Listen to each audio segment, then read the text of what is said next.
सो हम energy in SHM पढ़ रहे थे, हमने पोटेंशियल एनर्जी, काइनेटिक एनर्जी और टोटल एनर्जी का फॉर्मूला निकाला। हमने देखा कि पोटेंशियल एनर्जी मीन पोजीशन पर जीरो भी हो सकती है, नहीं भी हो सकती है। क्वेश्चन पढ़ के हमें समझना पड़ेगा, ठीक है।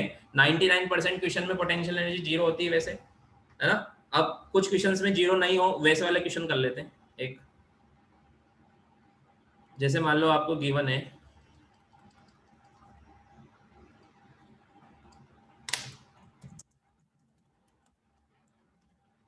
a particle performing SHM having, क्या क्या गिवन है आपको?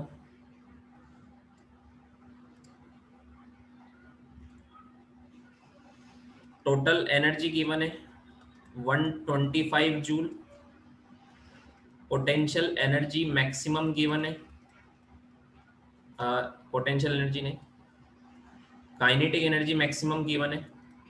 मैक्सिमम काइनेटिक एनर्जी बताओ कहां पर होती है? 100 जूल। टोटल एनर्जी 125 है, but kinetic energy maximum 100 joule है। आपको पूछा है पोटेंशियल एनर्जी मैक्सिमम, पता होना चाहिए कहां पर मैक्सिमम होती है। एंड आपको पूछा है potential energy at mean position. Solve करो, क्या पूछा है? पोटेंशियल एनर्जी मैक्सिमम पूछा है and potential energy at mean position पूछा है।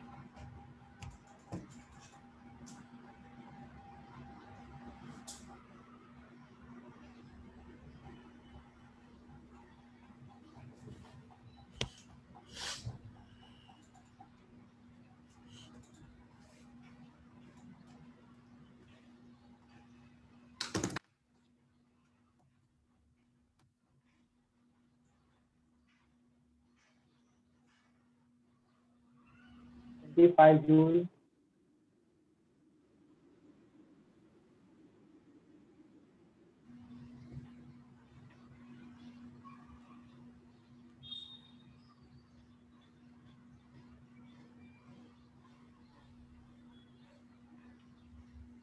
Sir, potential energy at mean position is 25 joule.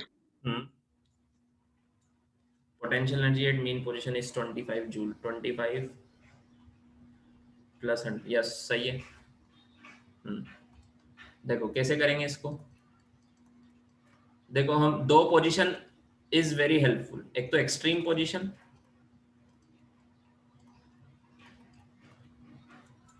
एक मीन पोजीशन, है ना। मुझे बताओ एक्सट्रीम पोजीशन पर क्या जीरो होता है? Potential Kinetic energy. Extreme position पर टोटल एनर्जी है 125, तो बची कौन सी होगी? टोटल एनर्जी में कौन सी होगी? Potential energy. कितनी होगी? Potential 125।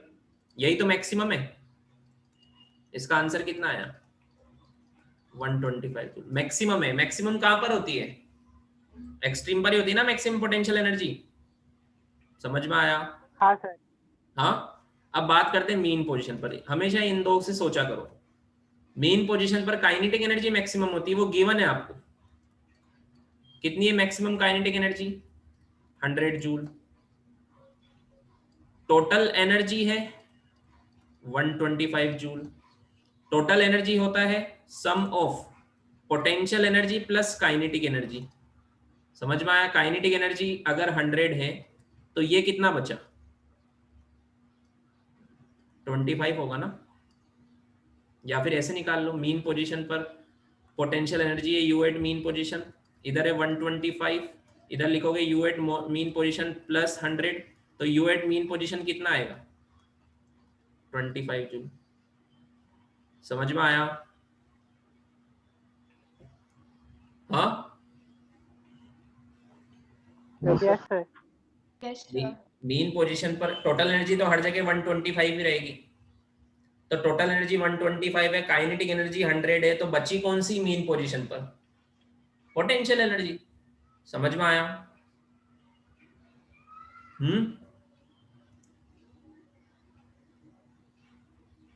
लिखो, हाँ सर। लिख लो।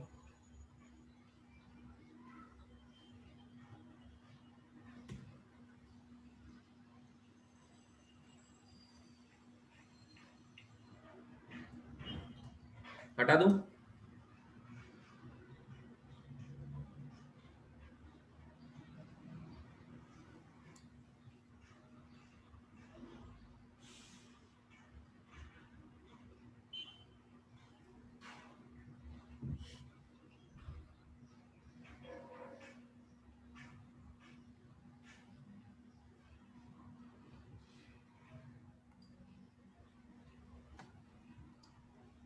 नेक्स्ट क्वेश्चन देखो।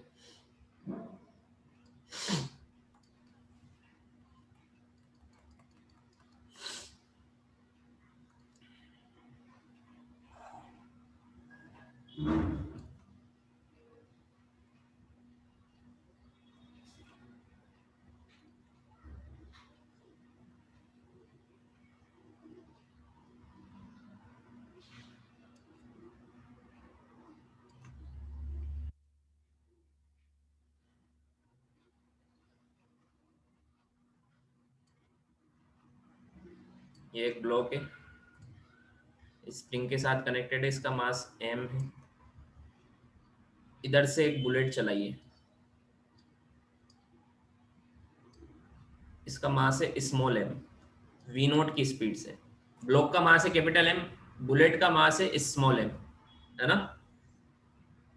इनका परफेक्टली इनलास्टिक कोलिजन होगा, मतलब बुलेट उसके अंदर फिक्स हो जाएगी, एम्बेडेड हो जाएगी। समझ में आया? क्वेश्चन में तुम ही लिख लो, bullet gets embedded in the block. लिख लो, यहाँ पे एक क्वेश्चन बड़ा है, जगह नहीं मिलेगी मुझे। लिख लो, bullet gets embedded in the block after collision. तो हमसे पूछा after collision find out first time period. ये क्या करेगा? एसएचएम करेगा ना। उसके बाद अभी आराम से रखा हुआ है नेचुरल लेंथ पे, और मीन पोजीशन दोनों सेम ही है, यहाँ पे रखा हुआ है। अभी जैसे ही बुलेट टकराएगी एसएचएम करेगा ना। हाँ, समझ में आया? तो हमसे पूछा है time period, second amplitude. Solve करो।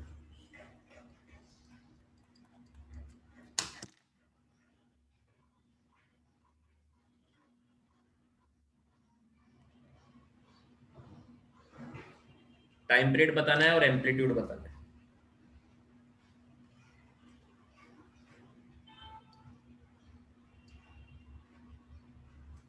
सर एम्पलीट्यूड मतलब मैक्सिमम एलोंगेशन ना? यस।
हुआ?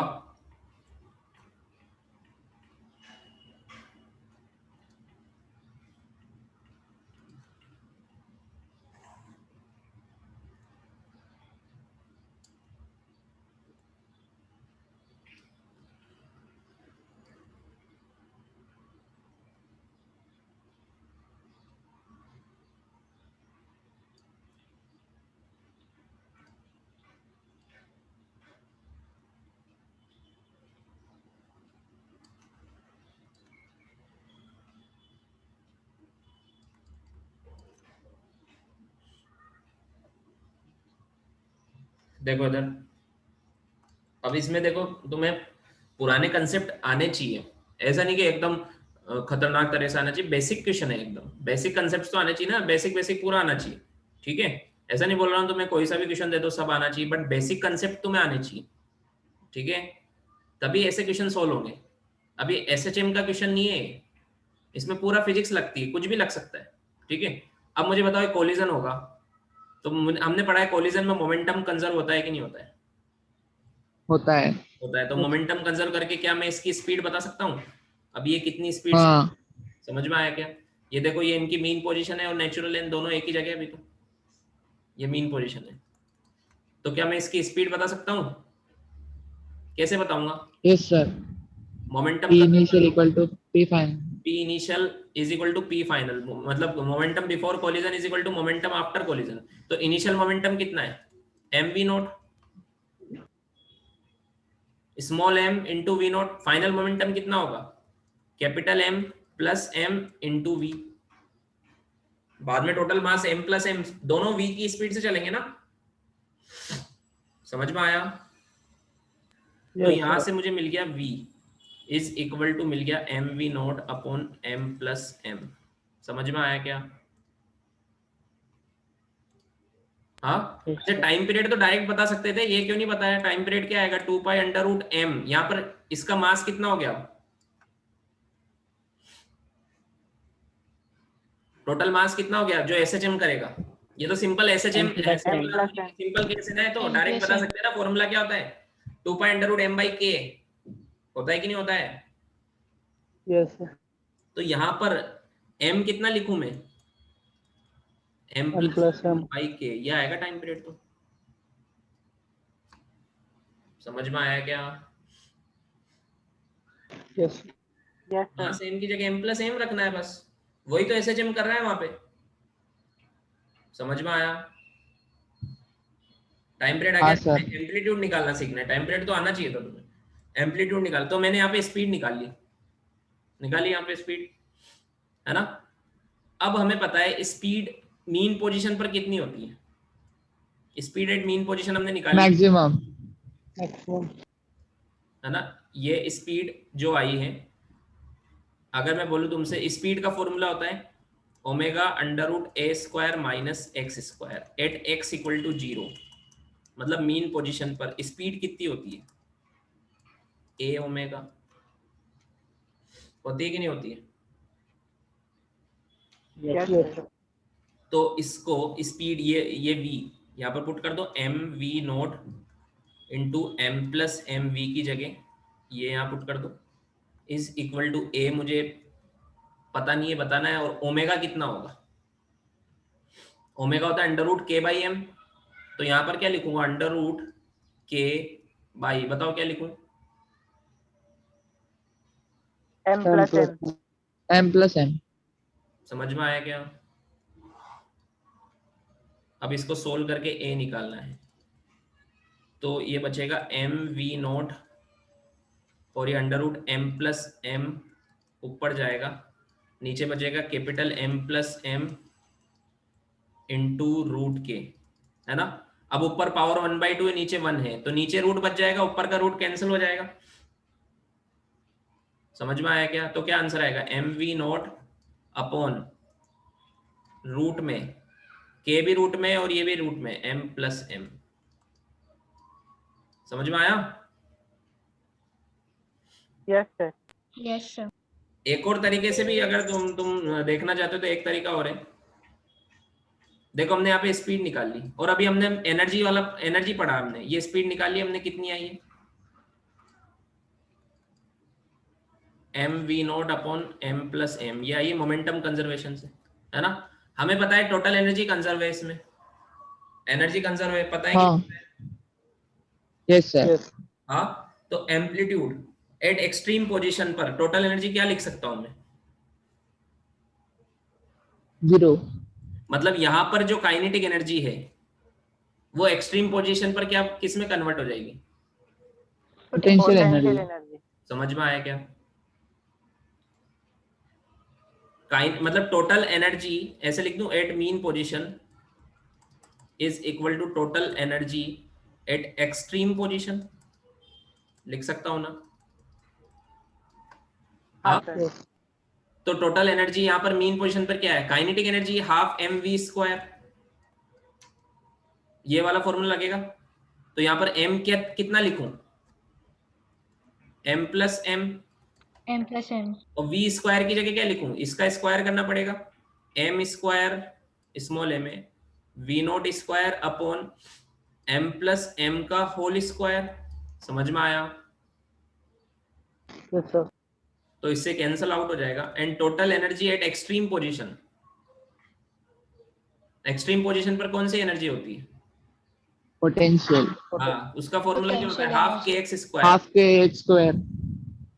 तो वहां पर k और x की जगह क्या लिखूंगा मैं, a स्क्वायर। A.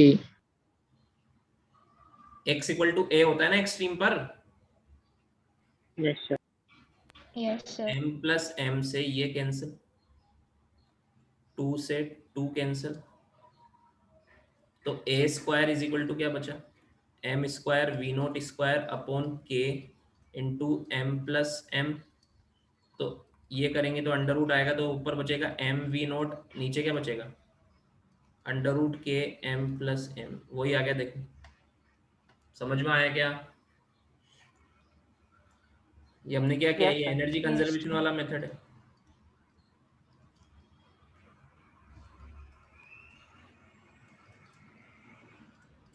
ठीक है, और वो फॉर्मूला वाला मेथड है, इसमें ये वाला फॉर्मूला लगाया था हमने। समझ में आया?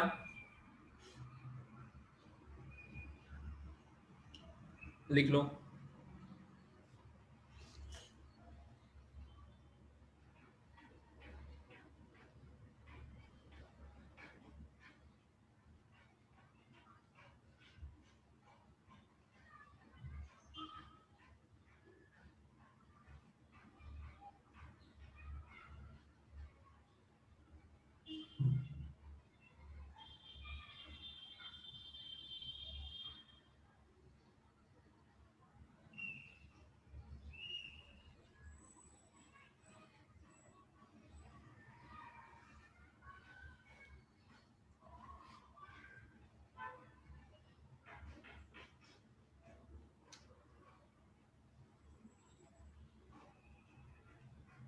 Hello sir. हाँ बोलो। सर एक बार एनर्जी कंजर्वेशन का वो एक बार फिर से रिपीट कीजिए ना। हम्म, देखो यहाँ पर देखो, क्या लिख सकता हूँ मैं, U initial plus K initial is equal to U final plus K final, ऐसे लिख सकता हूँ। हाँ, यस सर। तो यू इनिशियल, इनिशियल मतलब मीन पोजीशन, और फाइनल मतलब एक्सट्रीम पोजीशन। समझ में आया? हाँ सर। तो मीन पोजीशन पर पोटेंशियल एनर्जी तो जीरो था ये, ठीक है, यस सर। इसमें कुछ गिवन नहीं है, पोटेंशियल एनर्जी जीरो ही मानना है हमें। वैसे भी नेचुरल लेंथ है ना मीन पोजीशन पर, तो पोटेंशियल एनर्जी जीरो है। और काइनेटिक एनर्जी हमने ये रख दिया पूरा, हाफ एम वी स्क्वायर। समझ में आया? हाँ सर। और एक्सट्रीम पोजीशन पर पोटेंशियल एनर्जी ये हो जाएगा और काइनेटिक एनर्जी जीरो हो जाएगा। समझ में आया? हाँ सर समझा। साइड में लिख लेना, initial is mean position and final is extreme position, वरना बाद में सोचोगे क्या इनिशियल है क्या फाइनल है। ठीक है, यस सर। लिखो।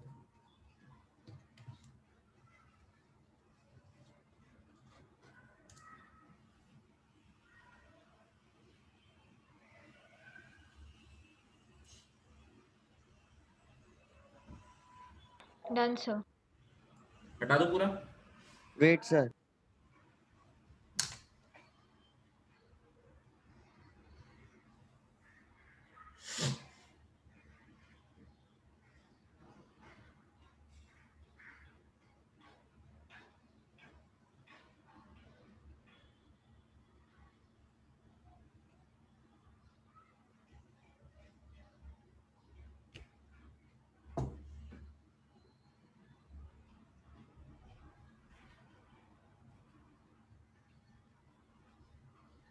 सर मीन पोजीशन और फाइनल पोजीशन किधर लिखना है? क्या?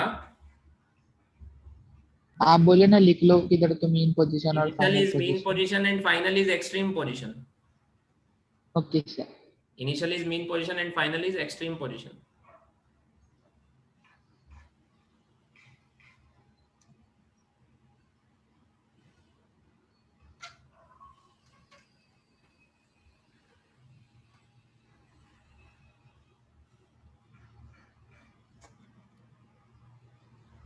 हटा दूं?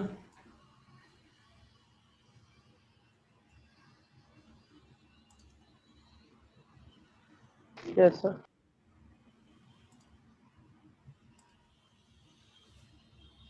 Next question.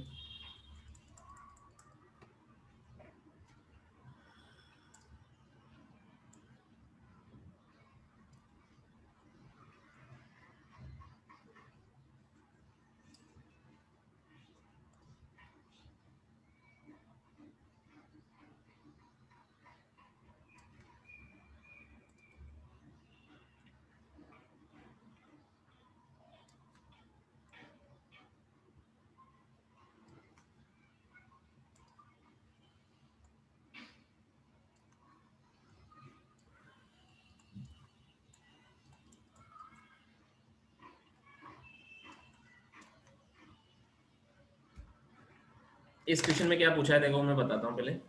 एक ब्लॉक है जो स्प्रिंग से कनेक्टेड है, ऊपर वाला फ्री है, वो उस ब्लॉक के ऊपर रखा हुआ है। समझ में आया? ये क्वेश्चन में समझ में आ रहा है? Yes, नीचे sir. कोई फ्रिक्शन नहीं है, बट Yes, sir. ऊपर वाले ब्लॉक और दोनों ब्लॉक के बीच में फ्रिक्शन है। मतलब अगर ब्लॉक ऐसे ऐसे मूव करेगा तो ऊपर वाला ब्लॉक भी फ्रिक्शन की वजह से साथ में मूव कर सकता है। कर सकता है कि नहीं कर सकता? कर सकता है। हाँ सर. बट ऊपर वाला, जैसे नीचे वाला ब्लॉक तो कंजर्वेटिव फोर्स जो रिस्टोरिंग फोर्स लग रहा है उसकी वजह से एसएचएम करेगा, नीचे वाला ब्लॉक तो, है ना? हाँ सर, ऊपर वाला किसकी वजह से करेगा? नॉन कंजर्वेटिव फोर्स की वजह से, फ्रिक्शन की वजह से फ्रिक्शन करेगा, मतलब। है ना? फ्रिक्शन की वजह से करेगा। That is not a restoring हाँ फोर्स, फ्रिक्शन लग रहा है उस पर इसलिए करेगा, है ना? और हमें पता है एसएचएम में फोर्स वेरी होता है कि नहीं होता है? होता है। कहां पर मैक्सिमम होता है? Extreme Extreme. पर। कहां पर फोर्स यस, मैक्सिमम होता है? एक्सट्रीम पर। Extreme Extreme. पर। तो जैसे मान लो ये ब्लॉक यहाँ एक्सट्रीम पर है, मान लो। अभी क्वेश्चन में क्या पूछेगा, पूछेंगे आपसे, वो समझने के लिए सुनो। ये ब्लॉक यहाँ है मान लो, तो इस पर अभी मैक्सिमम फोर्स लग रहा होगा, है ना? एक्सट्रीम पर मैक्सिमम लग रहा होगा ना फोर्स। तो ये Yes, sir. Yes, वहां से sir. Because of very high force ये बहुत जल्दी से आगे आएगा। तो अगर इस वाले ब्लॉक पर इधर फ्रिक्शन उतना ही ना लगे जितना इस पर लग रहा है, तो ये तो पीछे रह जाएगा ना। हाँ अगर Yes, साथ में आना है तो फ्रिक्शन को भी उतना ही लगना पड़ेगा जितना नीचे वाले ब्लॉक पर लग रहा है, उतना ही दोनों में सेम एक्सेलेरेशन आना पड़ेगा। समझ में आया क्या? अगर दोनों का एक्सेलेरेशन अलग अलग हो गया तो फिर वो ऊपर वाला ब्लॉक ऐसे जेम नहीं करेगा, वो गिर जाएगा बीच में कहीं। समझ में आया क्या? yes, sir. Yes, sir. तो कहां पर ये प्रोबेबिलिटी ज्यादा है कि ब्लॉक गिर सकता है? एक्सट्रीम से आते वक्त। क्योंकि वहां पर फोर्स Extreme मैक्सिमम लगता है, वहां पे एक्सेलरेशन मैक्सिमम आता है नीचे वाले ब्लॉक पर, तो ऊपर वाले पर भी मैक्सिमम आना चाहिए। और हमें पता है फ्रिक्शन की तो लिमिट होती है, एक होती है कि नहीं होती? हाँ हाँ सर. उतनी लिमिट तक ही लगता है, उससे ज्यादा लग जाए तो फिर वो साथ साथ नहीं चलेंगे, फिर वो गिर जाएगा, स्लाइड हो जाएगा। समझ में आया क्या? हाँ सर। Yes, sir. तो जैसे ऐसे सोचो, अगर मैंने इसको थोड़ा सा एसएचएम कराया तो दोनों एसएचएम कर रहे हैं, फिर मैंने थोड़ा बड़ा कराया, अब भी दोनों कर रहे हैं, तो एक लिमिट होगी ना कि मैं इतना बड़ा बड़ा कराऊंगा तो भी जरूरी है क्या ऊपर वाला ब्लॉक भी करेगा? नहीं। No, sir. तो मतलब एक Yes, sir. मैक्सिमम एम्पलीट्यूड होगा जिसमें दोनों साथ साथ एसएचएम करेंगे। अगर उससे ज्यादा आप एम्पलीट्यूड बढ़ा दो तो फिर ऊपर वाला ब्लॉक एसएचएम नहीं करेगा। समझ में आया क्या? हाँ। हाँ सर. तो यही पूछा है, फाइंड आउट द, क्या पूछा है आपसे?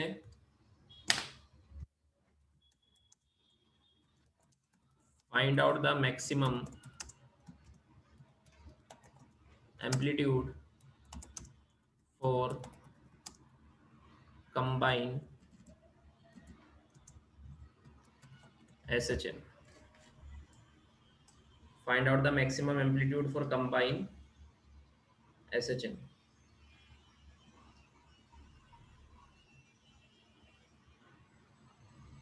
सोल्व करो, टफ नहीं है ज़्यादा, ट्राई करो।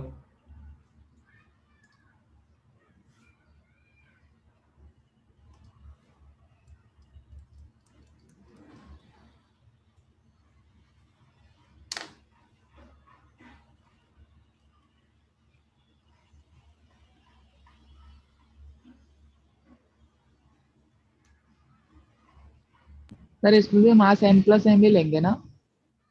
साथ में एसएचएम कर रहे हैं तो मास ऐड होगा दोनों का। टाइम पीरियड वगैरह निकालना है, कुछ भी निकालना है तो मास ऐड होगा अगर साथ में कर रहे हैं। सर कंजर्वेशन ऑफ एनर्जी से कर सकते हैं ना? ट्राई करो।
हुआ?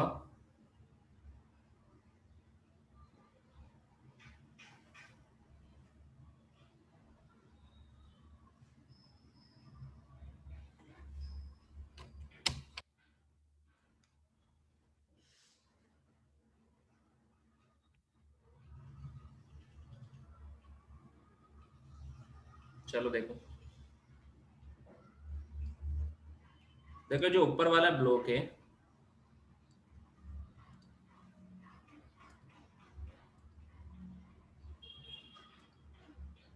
ये जो ऊपर वाला ब्लॉक है ये किस फोर्स की वजह से चलेगा? Friction. Friction. फ्रिक्शन की वजह से चलेगा ये, है ना? This block will move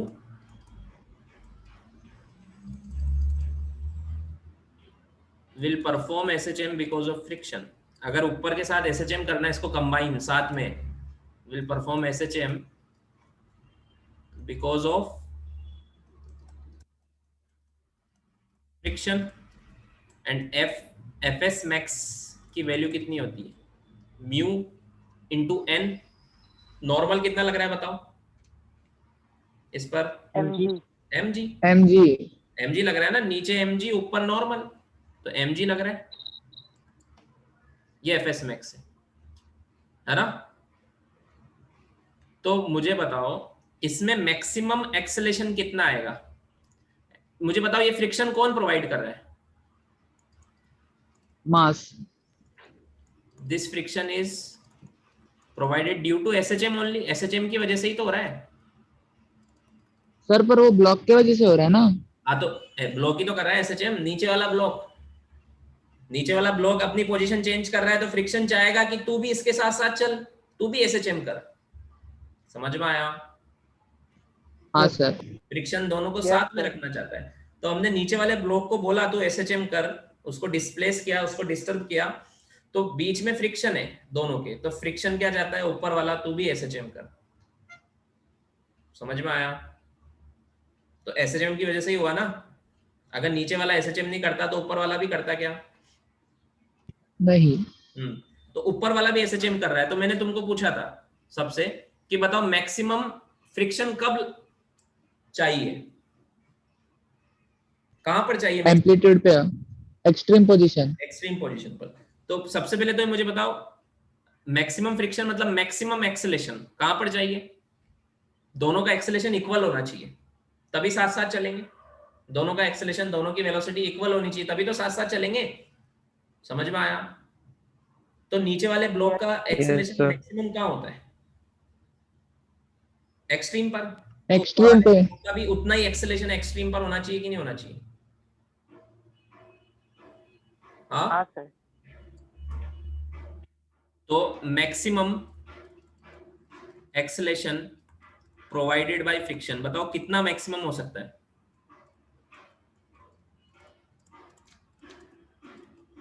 mu m g by m. कितना फ्रिक्शन मैक्सिमम एक्सेलरेशन प्रोवाइड कर सकता है? Mu g. mu g. This acceleration should be equal to maximum acceleration of SHM। इसके इक्वल होना चाहिए ना। मैक्सिमम एक्सेलरेशन कहाँ होता है? एक्सट्रीम पर। कितना होता है? तो ये म्यू जी इक्वल टू किसके इक्वल होना चाहिए? ओमेगा स्क्वायर ए के। ये होता है ना मैक्सिमम एक्सेलरेशन। एक्सेलरेशन कितना होता है? ओमेगा स्क्वायर एक्स, मैग्नीट्यूड की बात कर रहा हूं मैं। एक्स की मैक्सिमम वैल्यू कितनी होती है? ए। तो मैक्सिमम एक्सेलरेशन कितना होगा? ओमेगा स्क्वायर ए। समझ में आया क्या?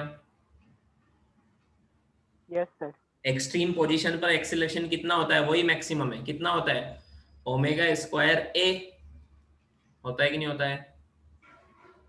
Yes sir. अब यहाँ पर ए निकालना है मुझे। म्यू गिवन है, जी पता है, ओमेगा कितना पुट करूं?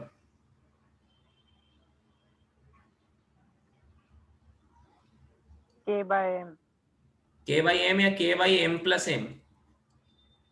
M plus m. दोनों साथ में कर रहे हैं एम ना, प्लस एम। कंडीशन है। और स्क्वायर करेंगे तो अंडर रूट हट जाएगा, तो ये ओमेगा का स्क्वायर आ गया इनटू ए। तो यहाँ से ए मिल जाएगा ना, mu g into M plus M upon K. समझ में आया? हाँ सर। यही आंसर है। सर तो हमने मान लिया कि ये बॉक्स गिरेगा ही नहीं। अगर इससे ज्यादा एम्पलीट्यूड कर दो तो गिर जाएगा। ये मैक्सिमम एम्पलीट्यूड है, इससे कम में नहीं गिरेगा, क्योंकि इससे ज्यादा एम्पलीट्यूड कर दोगे तो ये एक्सेलेरेशन बढ़ जाएगा, बट ये तो इससे ज्यादा हो ही नहीं सकता। समझ में आया? हाँ सर। नीचे वाले का एक्सेलेरेशन अगर एम्पलीट्यूड और बढ़ा दो तो और बढ़ जाएगा। वो तो स्प्रिंग से कनेक्टेड है, वो तो कितना भी कर सकते हो उसको तो आप, बट ऊपर वाले में मैक्सिमम इतना ही आएगा। समझ में आया? हाँ, यस सर। Yes sir. तो इसलिए हमने इक्वल किया कि इससे ज्यादा नहीं हो। म्यू जी से ज्यादा इसका एक्सेलेरेशन ओमेगा स्क्वायर ए, ये म्यू जी से ज्यादा नहीं होना चाहिए। तो उस कंडीशन में ए जो मिल रहा है वो मैक्सिमम एम्पलीट्यूड है। हमसे पूछा गया मैक्सिमम एम्पलीट्यूड बताना है ना, यही है मैक्सिमम एम्पलीट्यूड। इससे ज्यादा अगर आप एसएचएम इसका मान लो, इसमें म्यू व्यू सबकी वैल्यू गिवन होती, मास वगैरह के वगैरह, मान लो आता 1 मीटर आता, इसका आंसर 1 मीटर आता। अगर आप 1.1 मीटर इसको डिस्प्लेस करते और छोड़ते तो वो ब्लॉक गिर जाता। समझ में आया क्या? सर हाँ, सर हम लोग ने ये दोनों को जिस कॉन्सेप्ट से इक्वल लिया वो बताओ ना एक बार, मतलब किस किस हिसाब से इक्वल लिया? क्योंकि फ्रिक्शन की मैक्सिमम फोर्स फिक्स होता है, लिमिट होती है कि नहीं होती है? होती है। तो उसकी वजह से इसमें एक्सेलेरेशन भी फिक्स हो जाएगा मैक्सिमम। मान लो म्यू की वैल्यू 0.5, तो 0.5 इंटू 10 कितना आएगा? 5 मीटर पर सेकंड। ये इसका मैक्सिमम एक्सेलेरेशन है ऊपर वाले ब्लॉक का। इससे ज्यादा फ्रिक्शन इसमें एक्सेलेरेशन नहीं ला सकता। समझ में आया? हाँ सर। तो हमने नीचे वाले ब्लॉक के एक्सेलेरेशन को 5 के इक्वल कर दिया, इससे ज्यादा नहीं, बस मैक्सिमम बताना है। तो मैक्सिमम कितना आ सकता है? 5। समझ में आया? अब तो हाँ सर। हाँ, हाँ हाँ सर। अरे मैक्सिमम एम्पलीट्यूड बताना है तो मैक्सिमम फ्रिक्शन का मैक्सिमम कितना यूज कर सकते हो आप? फ्रिक्शन 1 का एक्सेलेरेशन ला सकता है, 2 का ला सकता है, 3 का ला सकता है, 4 का भी ला सकता है, 5 का भी ला सकता है, 5 से ज्यादा नहीं ला सकता। समझ में आया? हाँ सर। तो यहाँ पर मैक्सिमम वाला यूज करोगे ना, मैक्सिमम एम्पलीट्यूड लाने के लिए। हाँ सर। समझ में आया? तो मैक्सिमम ऊपर वाले ब्लॉक में 5 है, तो नीचे वाले में भी 5 होना चाहिए। तो आप इस नीचे वाले में मैक्सिमम कितना होगा, ओमेगा स्क्वायर है, इसको 5 के इक्वल कर दो। ऊपर वाले में 5 है तो नीचे वाले में भी कितना होना चाहिए, 5। 5। तो ऊपर वाले में म्यू जी है तो नीचे वाले में भी कितना होना चाहिए, ओमेगा स्क्वायर है। अरे नीचे वाले का ओमेगा स्क्वायर ए किसके इक्वल होना चाहिए, न्यू जी। म्यू जी के। ऊपर वाले में म्यू जी है, नीचे वाले में ओमेगा स्क्वायर है, दोनों इक्वल होना चाहिए ना। हाँ। तो यही तो लिखा है यहाँ पे। समझ में आया? हाँ सर।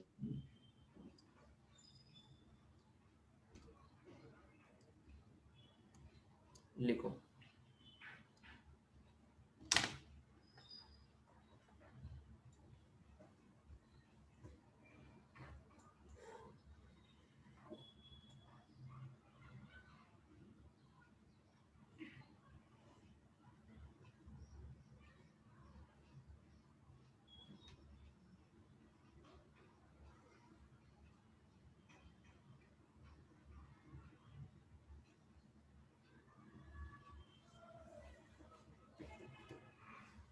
लिख लिया? Wait sir.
Done, sir. Done.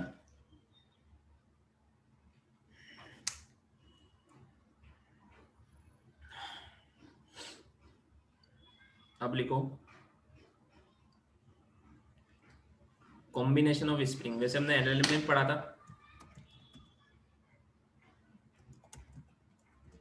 Combination of springs, याद है ना फॉर्मूले सीरीज पैरेलल के? हाँ सर। सीरीज में क्या क्या फॉर्मूला होता है, दो स्प्रिंग सीरीज में हो तो?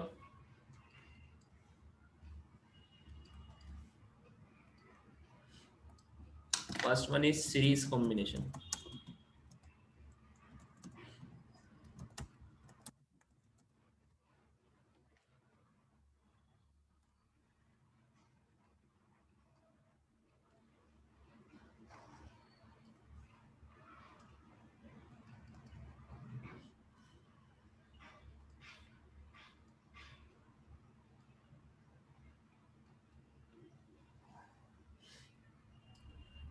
मान लो 2-3 स्प्रिंग सीरीज में हो इस तरीके से, तो इनका के इफेक्टिव कैसे निकालते हैं, याद है नहीं याद है? 1 by हाँ,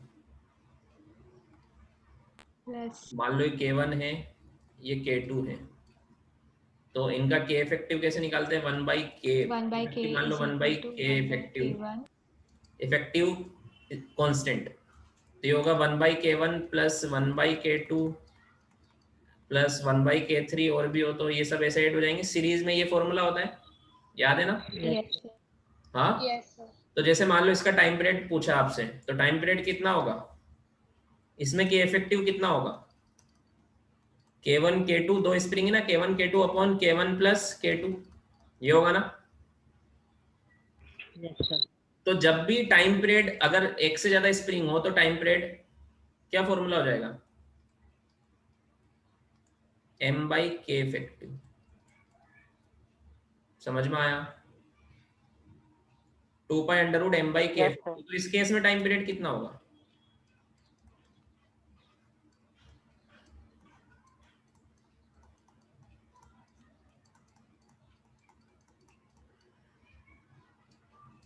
समझ में आया? Yes, sir. Yes sir. देखो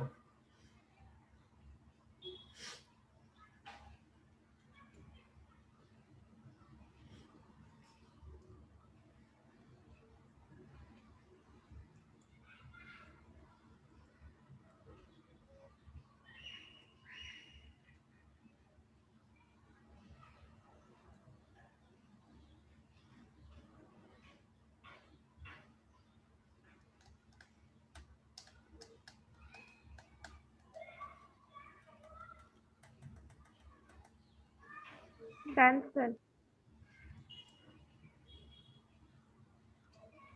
No, sir. देखो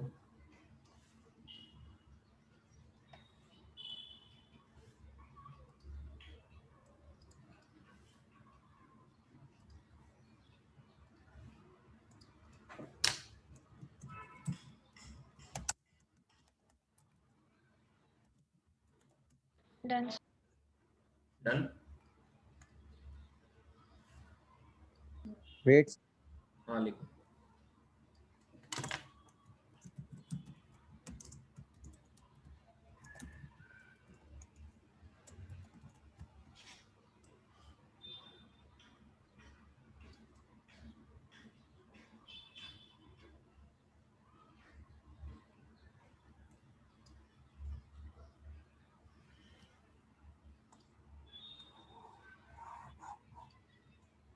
पैरेलल कॉम्बिनेशन के केस में क्या होगा, K effective is equal to K1 plus K2 plus K3. ये मान लो ब्लॉक है,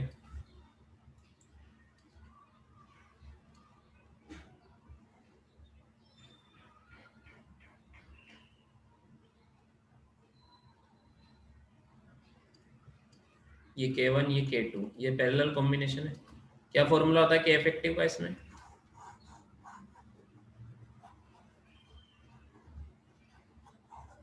हाँ K1 plus K1 K2 plus plus K2। K3 dot dot dot. K effective का फॉर्मूला होता है पैरेलल में ऐड हो जाते हैं सब, K1 plus K2 and so on. तो इस केस में K इफेक्टिव कितना आएगा, K1 प्लस K2 है ना। तो टाइम पीरियड क्या आएगा,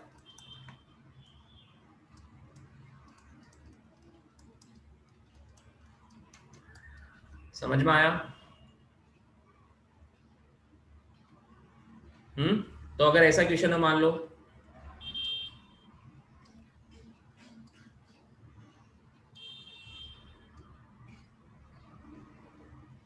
चलो इसका टाइम पीरियड निकाल लो, के के ये एग्जांपल फाइंड आउट दैट। अगर इसको हम डिस्प्लेस करें तो एसएचएम करेगा, क्या टाइम पीरियड होगा इसका ये बताना है। फाइंड टाइम पीरियड,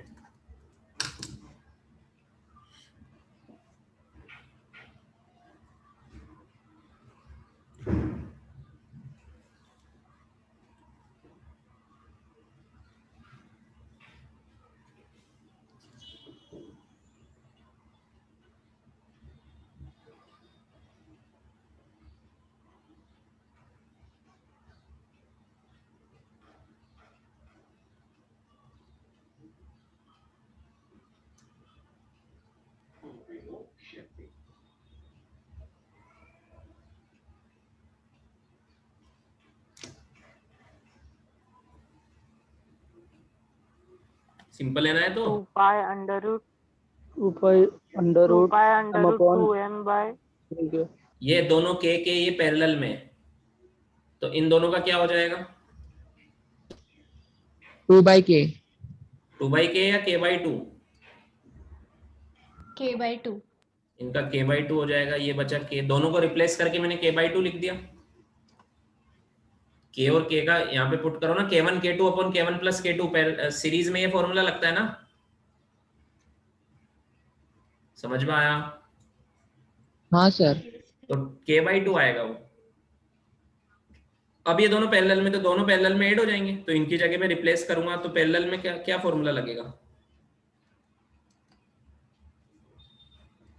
ऐड हो जाएंगे ना, पैरेलल में ऐड हो जाता है तो क्या आएगा 3k/2, समझ में आया? Yes sir. तो टाइम पीरियड क्या आएगा 2π√m/k, इफेक्टिव आया 3k/2, तो ये 2m/3 क्या आएगा, समझ में आया? Yes sir. Yes, sir. लिख लो।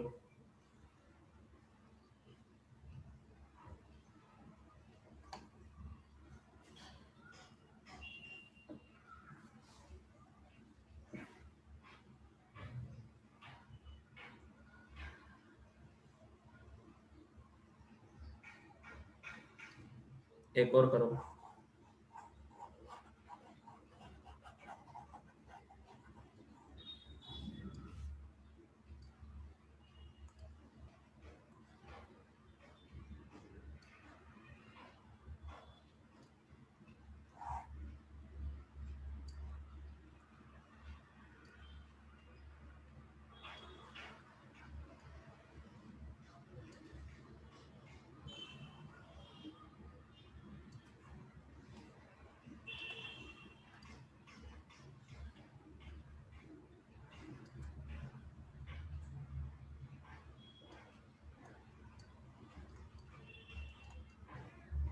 Find time period.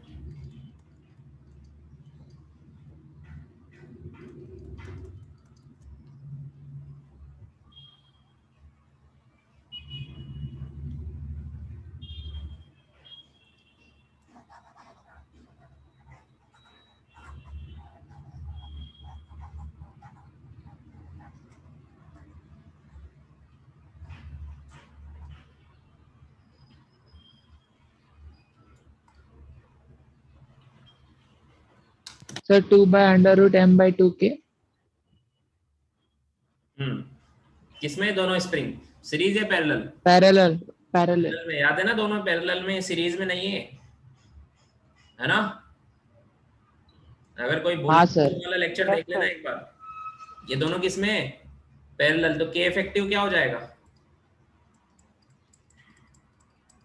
k plus k parallel में ऐड हो जाएगा 2k, तो टाइम पीरियड क्या आएगा 2π√m/2k, समझ में आया?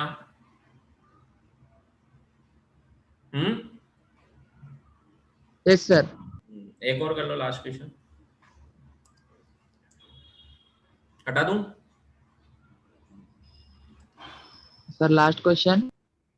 ये वाला हटा Yes, दूं? sir.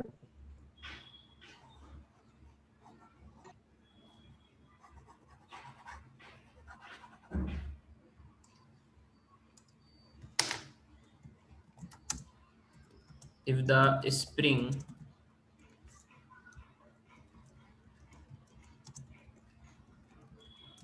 is cut into n equal parts and all parts are connected in parallel, then find the new time period of SHM। Whole time period था T, कैपिटल T था, उसके रिस्पेक्ट में बताना है, ठीक है? कि इफ द, अगर हमने स्प्रिंग के n पार्ट्स कर दिए, है ना, एक स्प्रिंग थी जिसका टाइम पीरियड था T, m मास के ब्लॉक के साथ, उसके मैंने n पार्ट्स कर दिए इक्वल, कट कर दिया उसको और सबको पैरेलल में ज्वाइन कर दिया, तो न्यू टाइम पीरियड कितना होगा ओल्ड के टर्म्स में, समझ में आया? मैंने पढ़ाया था तुम्हें, स्प्रिंग को कट करने से के बढ़ता है या कम होता है? स्प्रिंग को कट करने से बढ़ता है। लेंथ कम करने से के बढ़ जाता है ना। हाँ मान लो ये स्प्रिंग है, इसकी लेंथ है L और के, इसका स्प्रिंग कांस्टेंट है के, तो हमें पता है के is inversely proportional to L होता है। के इज इनवर्सली प्रोपोर्शनल टू क्या होता है? L।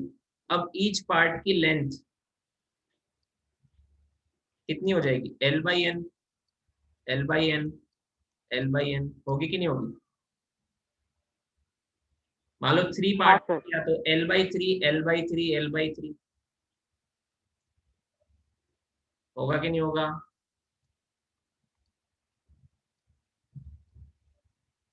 तो अगर लेंथ 1/nth टाइम हो गई तो के nth टाइम हो जाएगा, तो सबका के कितना हो जाएगा? n के, n के, n के होगा कि नहीं होगा? क्योंकि इनवर्सली प्रोपोर्शनल है। हाँ हाँ सर। अरे बोलो ना, n के कैसे हुआ, समझ में आया क्या? जैसे मैंने लेंथ 1/3 हो गई तो के 3 टाइम्स हो जाएगा, लेंथ हाफ हो गई तो के डबल हो जाएगा, लेंथ 1/n हो गई तो के n टाइम्स हो जाएगा। समझ में आया? Yes sir. हाँ। अब इन सबको पैरेलल में लगा दिया तो इनका के इफेक्टिव कितना आएगा? इन सबको मैंने n पार्ट्स करके सबको पैरेलल में लगा दिया तो के इफेक्टिव क्या होगा? सबका ऐड हो जाएगा, होगा कि नहीं होगा? n के प्लस n के प्लस n के, ऐसे n टाइम्स n के, तो n स्क्वायर के आएगा ना।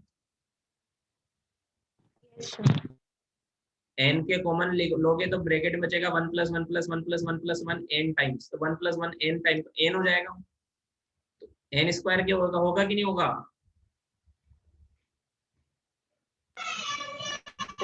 यस समझ में आ सर। रहा है कि नहीं आ रहा है? Yes sir.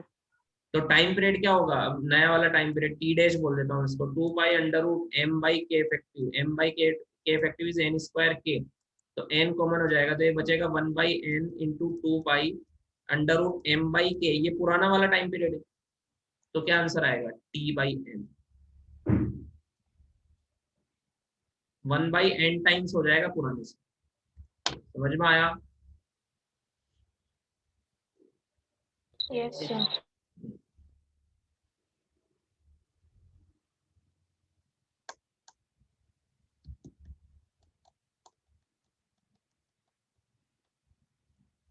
जिनका सेंटर ऑफ मास की शीट हो गई है सोल्व, SHM की भी करने लग जाओ, मैं भेज दूंगा आज ग्रुप में।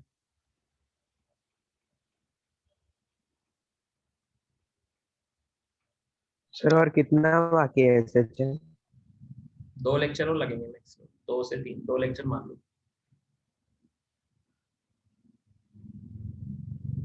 सर इसके बाद कौन सा चैप्टर? इस सेशन में तो यही है, इसके बाद फिर 5th ऑफ अप्रैल से शुरू होगा। ठीक है, सर तो अभी लास्ट के 2-3 लेक्चर ही आपके इस वीक।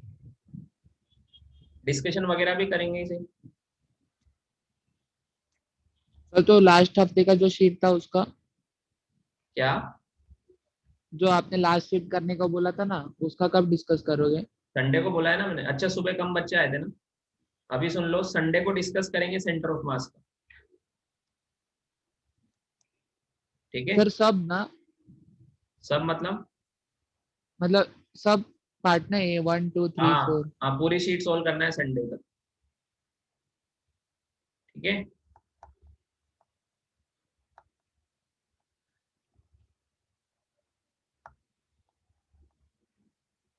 हो गया क्या? Yes yes sir. Sir. Okay चलो मिलते हैं फिर नेक्स्ट क्लास में। Bye sir, thank you sir. Bye, welcome. Bye sir, thank you sir. Bye वैसे थैंक यू सर। बाय।